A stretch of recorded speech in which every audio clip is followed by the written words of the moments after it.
Et vous voyez quelques extraits du fameux Festival Rocher des Âges de 1975. Comment vous voyez la promiscuité, les femmes presque nues qui s'amourachent avec des hommes, des gens qui fument la cigarette en plein festival, la musique rock métallique qui est jouée.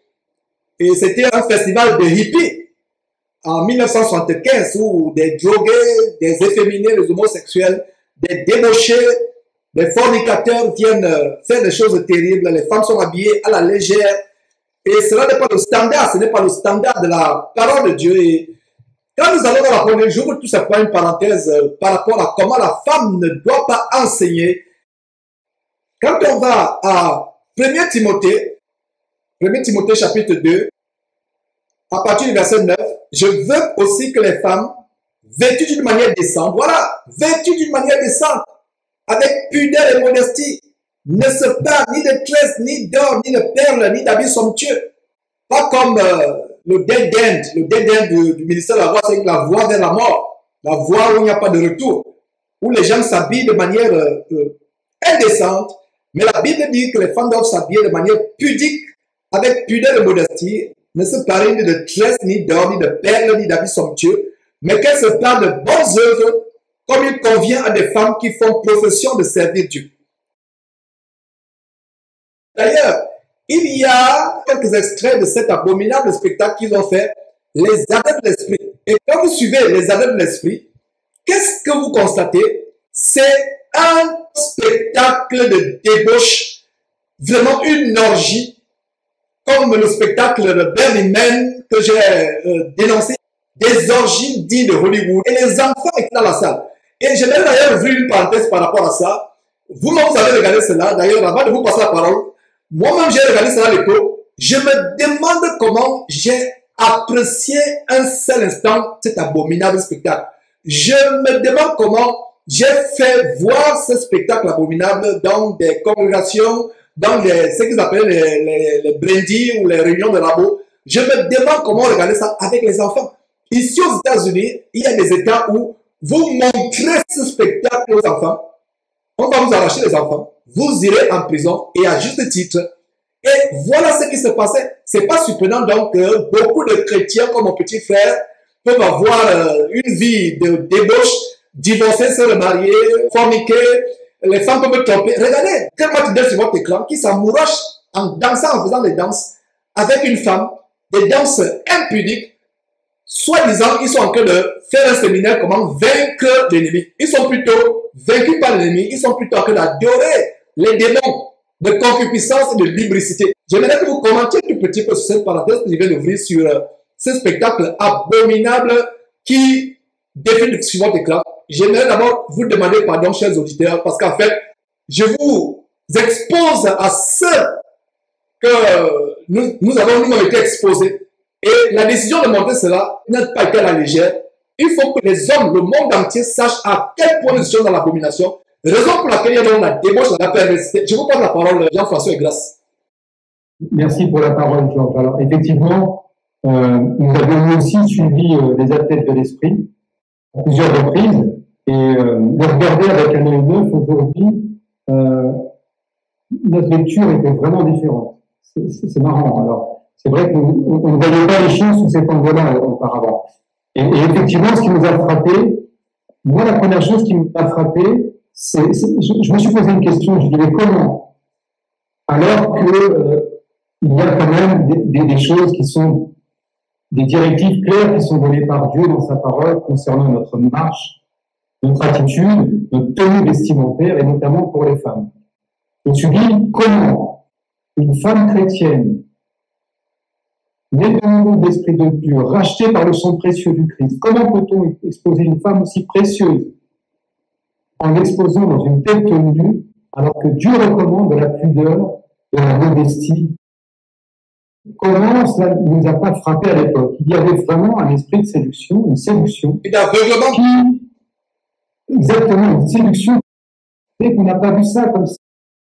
Et si on regarde bien la vidéo que tu as postée dernièrement avec ce résumé des athlètes de l'esprit, je te montrais un graphique. Et on te dit, mais regarde cette tenue dans laquelle est Martinelle. on peut deviner, excusez-moi l'expression, c'est partie intime. C'est partie intime. Et à la fin de la vidéo, vous voyez un espèce de leggings avec un bretelle blanc, avec ses cheveux mi-longs, et j'ai dit, j'ai mis pause pour que Grâce puisse avoir la même nature que moi. J'ai dit, mais tu ne vois pas que ça fait très homosexuel quand même, avec une petite bretelle comme ça qui tombait juste au-dessus, sous les pectoraux, très épineux. Et j'ai dit, quand même, ce n'est pas une tenue convenable pour un homme de Dieu. On doit respecter ceux qui sont les porte-paroles, ceux qui parlent pour Dieu. J'aurais du mal à imaginer un homme comme Pierre, un homme comme Paul, un homme comme Jacques, dans une tenue pareille. Comment avons-nous pu tolérer cela et comment avons-nous pu accepter que nos sœurs puissent être exposées de telle manière? Où est la décence? Où est la pudeur? Où est la modestie? Voilà ce qui m'a frappé. Et c'est pas étonnant qu'effectivement, au sein du ministère de la Voix, on constate une certaine légèreté, un certain compromis. L'impudicité, nous l'avons vécu. On y viendra à l'envers du décor, puisque nous avons été témoins, mais des témoins oculaires, nous avons entendu, nous savions des scandales à répétition se produisaient. Moi, j'étais témoin oculaire. Il y a d'ailleurs un chrétien, coordinateur de Rameau, Emmanuel Binelli, qui est mort du sida au Cameroun, homosexuel. Il y avait un autre chrétien qui avait surpris. Lui, il était tellement zélé, un chrétien congolais. Il s'appelle, je pense qu'il vit toujours, il s'appelle El Sita Ben Mwaloke. Il était en séjour au Cameroun, Ben Sita El Mwaloke, qui avait surpris le coordinateur de Rameau, Emmanuel Binelli, dans la maison, en acte de sodomie avec d'autres chrétiens. Ça vient de Craig Matilda. Voir le ministère de la Voix, et il est mort de sida. Toi, tu as été témoin auditif, moi j'ai été témoin oculaire. Moi-même, je me suis vautré dans la débauche, dans la fornication, l'adultère avec les femmes d'autrui, couchant avec les sœurs, soi-disant sœurs en Christ dans la maisonnée. Je l'ai fait. Je lève ma main droite vers Dieu pour dire que je ne viens pas ici pour condamner, je l'ai fait. Est-ce que Grâce, tu as aussi des commentaires à faire en tant que mère? Comment tu regardais ces choses avant? Oui, avant, j'étais mineure quand je regardais ça. Et, du haut en Afrique, du haut de mes 11, 12 ou 13 ans à l'époque, c'était choquant pour nous parce qu'on avait les tantes, on avait les grands-mères, on avait nos oncles, on avait les frères. C'était choquant de voir les gens accoutrement comme ça, l'homme et les femmes qui n'étaient pas vêtues, qui ne se couvraient pas le corps. Mais ce qu'on nous a appris à regarder, c'était la dénonciation du royaume spirituel de l'ennemi. Vous voyez carrément la photo qui vient de passer, comment le visage est carrément enfui dans l'entrejambe de la femme. Incroyable. Oui, donc c'était l'enseignement derrière qui devait nous intéresser à comprendre le dispositif du royaume de l'ennemi, comment le royaume de l'ennemi est articulé, et quand on est le nouveau de l'Esprit de Dieu, comment il faut ne pas sortir de la brindille, comment il faut rester zélé dans la communion, parce que l'ennemi n'est pas content, au risque, voilà, qu'il vienne nous attaquer et qu'on ne perde notre vie ou notre salut par le fait d'être sorti. Donc, on reste ancré là-dedans. Donc, c'était vraiment le message qu'on nous a donné après qu'il fallait retenir. Et quand je lis avec les yeux désenvoûtés, quand je regarde encore avec les yeux désenvoûtés là, tout récemment, et là, c'est vraiment choquant. Ça... Effectivement, on regardait ça avec des oreilles, les yeux et les oreilles charnelles. On regardait, on voyait ça avec les lunettes de contrôle mental, les lunettes de lavage de cerveau qu'on nous avait donné. Notre cerveau était lavé, nous étions hypnotisés, envoûtés pour ne pas voir le mal. Mais Dieu soit loué, nous sommes en train de voir les choses de manière claire.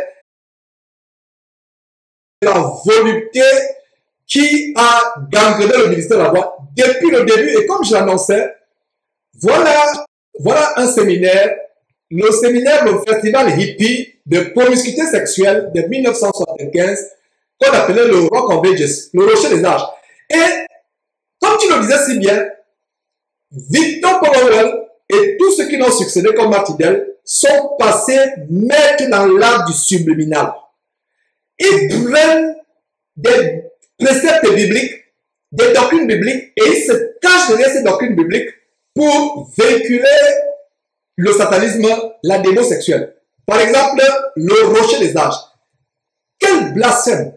La Bible dit que Jésus-Christ, c'est le rocher de tous les âges. Alors, regardez vous-même, adeptes du ministère de la Voix, mesdames et messieurs qui suivez cette émission, si les images qui défilent sur votre écran de 1975 ont quelque chose à voir avec le Seigneur Jésus-Christ, voilà un festival hippie où les gens s'amourachent à gauche, à droite, les personnes sont nues, dénudées.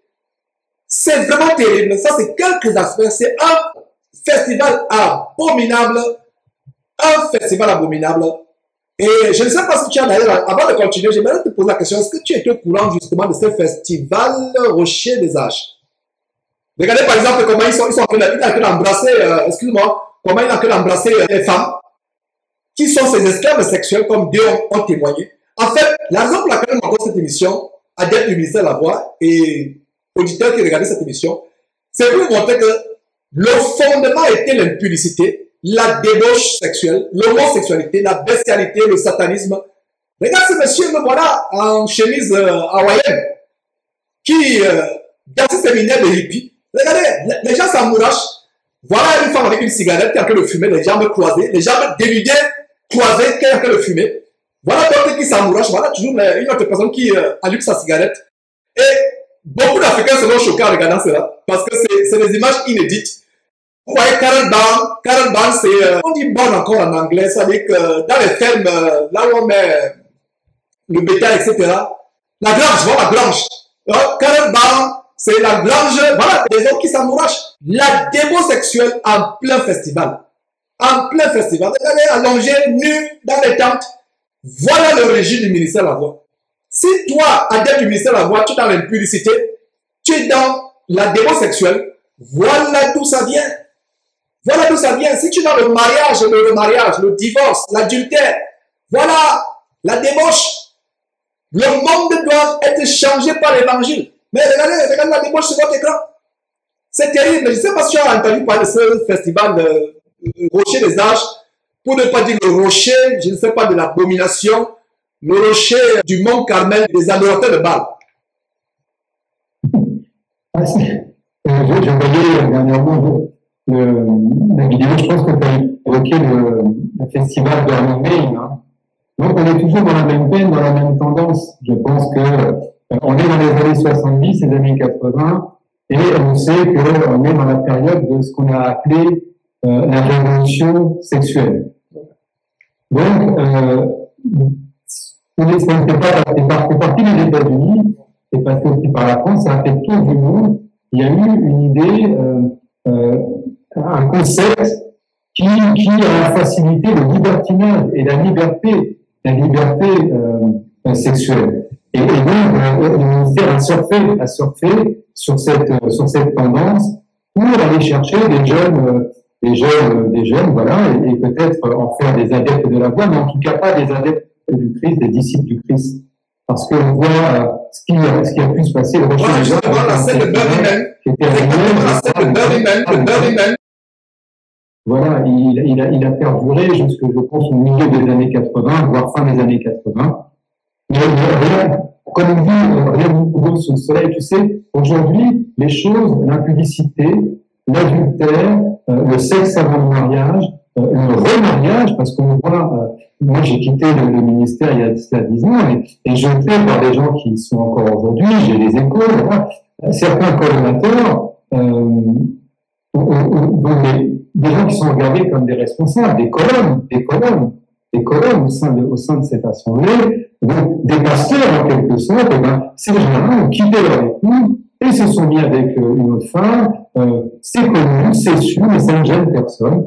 Des fils de dirigeants ont multiplié des partenaires, multiplier les partenaires. Quand je dis multiplier, c'est un garçon qui va avoir connu plusieurs partenaires.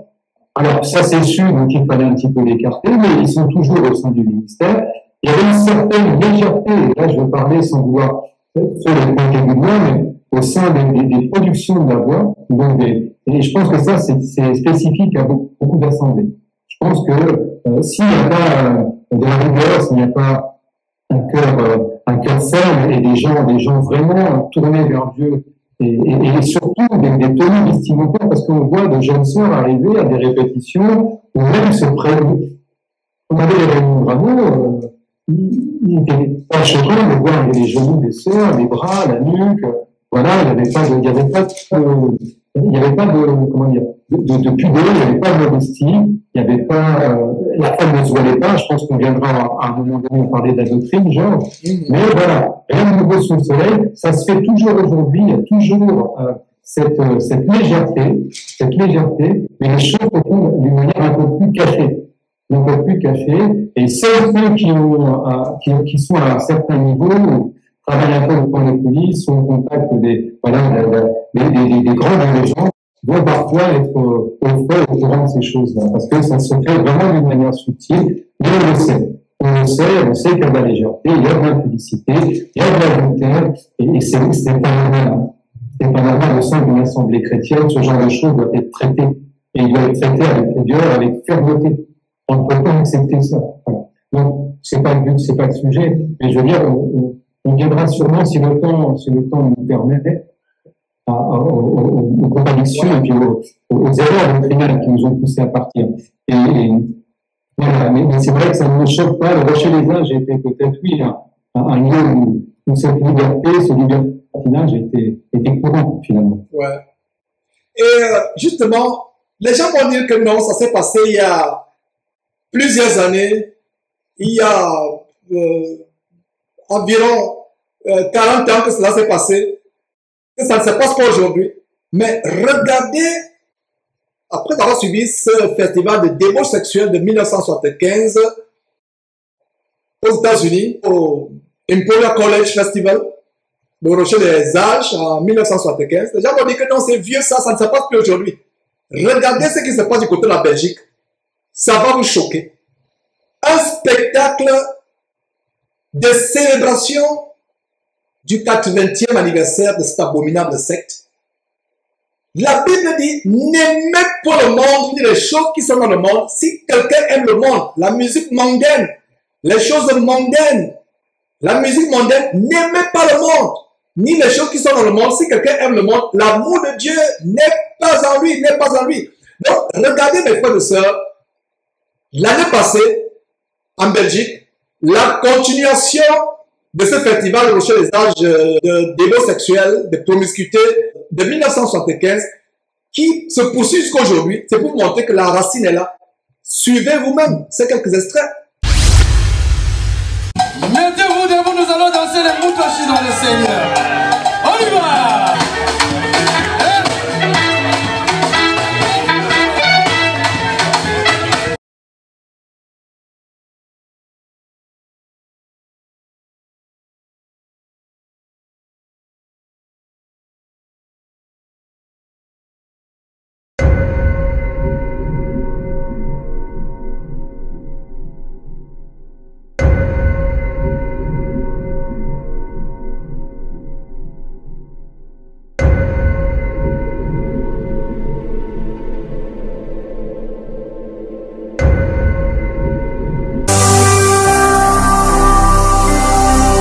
Jésus-Christ TV,